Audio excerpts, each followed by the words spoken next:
کہتے ہیں کہ ایک نماز دوسری نماز سے، ایک جمعہ دوسرے جمعے سے، ایک رمضان دوسرے رمضان کے درمیان جو وقت ہوتا ہے اس میں جو ہمارے گناہ ہو جاتے ہیں اس کا کفارہ ہو جاتا ہے، الحمدللہ۔ اب یہ وہ لوگ ہیں جو کبیرہ گناہوں سے بچ جاتے ہیں نا، عبادات ان کی مکمل ہوتی ہیں الحمدللہ۔ اور ابو مسعود فرماتے ہیں کہ مومن کی شان یہ ہے کہ اگر وہ گناہوں سے اس طرح ڈرتا ہے گویا کہ پہاڑ کی چوٹی کے نیچے کھائی میں بیٹھا ہوا ہے، اسے ہر وقت اس بات کا خطرہ ہوتا ہے کہ کہیں پہاڑ اس کے اوپر نہ گر جائے، اتنا وہ گناہوں سے ڈرتا ہے۔ اور اگر جو فاسق ہوتا ہے اس کا یہ حال ہوتا ہے کہ وہ گناہ، جو بھی گناہ اس کے زندگی میں آتے ہیں یا نافرمانیاں آتی ہیں تو وہ ایسے کرتا ہے جیسے ناک سے اس نے مکھی ہٹا دی۔ تو یہ وہ سیکنڈ لیول ہے جو اللہ سبحانہ تعالیٰ نبی صلی اللہ علیہ وسلم نے بتایا۔ اب دیکھیے یہ تیسرا لیول ہے جو اللہ کے اولیاء کا لیول ہوتا ہے۔ دیکھیں اولیاء ہر انسان بن سکتا ہے، صرف ہمیں ہماری اپنی محنت ہے، ہمارا اپنا اخلاص ہے۔ اور تیسرا لیول وہ ہے جو تقویٰ کا بلند ترین درجہ ہوتا ہے،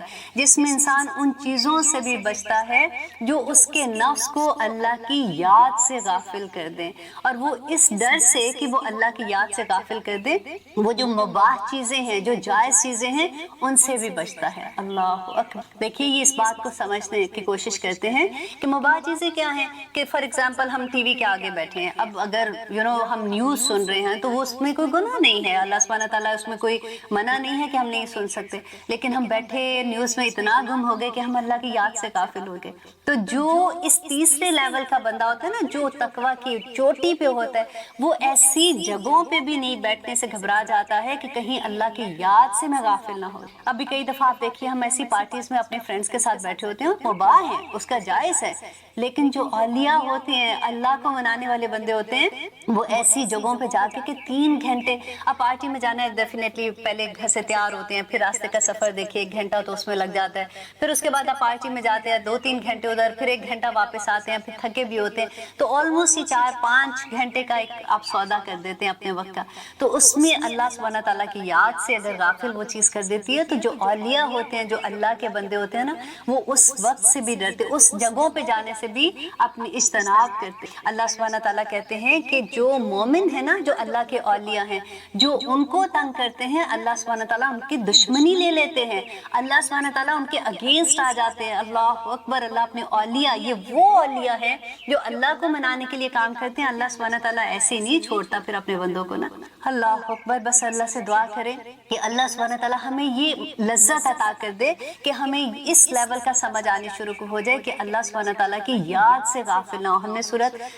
جو ہم پہلے پڑھے تھے، سورت آل عمران، اس میں ہم نے اللہ کی یاد سے غافل ہونے کے بارے میں کتنا پڑھا تھا۔ اور آپ دیکھیے کہ یہ وہ لوگ ہوتے ہیں کہ اگر اللہ سبحانہ تعالیٰ سورۃ آل اعراف میں کہتے ہیں کہ اگر بستیوں والے ایمان لاتے اور اللہ کا تقویٰ اختیار کرتے تو ہم ضرور ان پر آسمانوں اور زمینوں میں سے بارشیں کر دیتے رحمتوں کی۔ اللہ اکبر۔ اللہ کی رحمت دیکھیے، ہم کئی دفعہ ہوتا ہے نا کہ ہم کسی مصیبت میں ایسے پھنس جاتے ہیں، کبھی دل ہی اداس ہو جاتا ہے، اللہ سبحانہ تعالیٰ کہتے ہیں کہ میں آسمانوں اور زمین کے خزانے ان لوگوں پہ کھول دیتا اگر وہ میرا تقویٰ اختیار کر۔ اللہ سے دعا کریں، اس پروگرام پہ پورا وقت اللہ سے یہ دعا کریں، اللہم آتی نفسی تقواہا وزکیہا انت خیر من زکاہا انت ولیہا ومولاہا، اللہم انی اسألک الہدی والتقی والعفاف والغنی۔ یا رب العالمین ہمیں اپنا تقویٰ اختیار کرنے کی توفیق عطا کر۔ ہمیں سب سے پہلے تو دیکھیں سمجھ آئے کہ تقویٰ ہے کیا، کیونکہ پوری صورت میں جب اتنی دفعہ ہم یہ پڑھتے ہیں اللہ کا تقویٰ، اللہ کا تقویٰ، آخر وہ تقویٰ کیا ہے،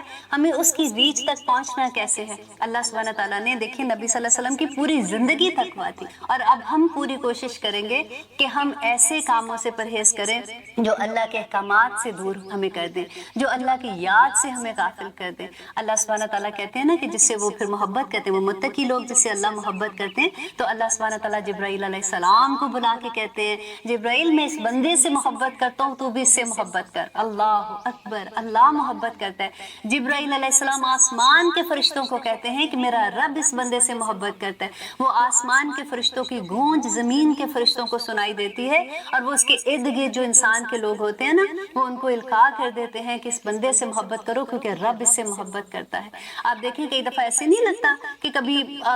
کوئی آپ دیکھتے ہیں، آپ کہتے ہیں کہ میں تو اس کو جانتا بھی نہیں ہوں، یہ کیسے مجھ سے اتنی محبت کر رہا ہے، یہ کیسے مجھ سے اتنی پیار سے بات کر رہا ہے۔ ایکچولی اللہ آپ سے محبت کرتا ہے۔ ہم اس محبت کو حاصل کرنے کے لیے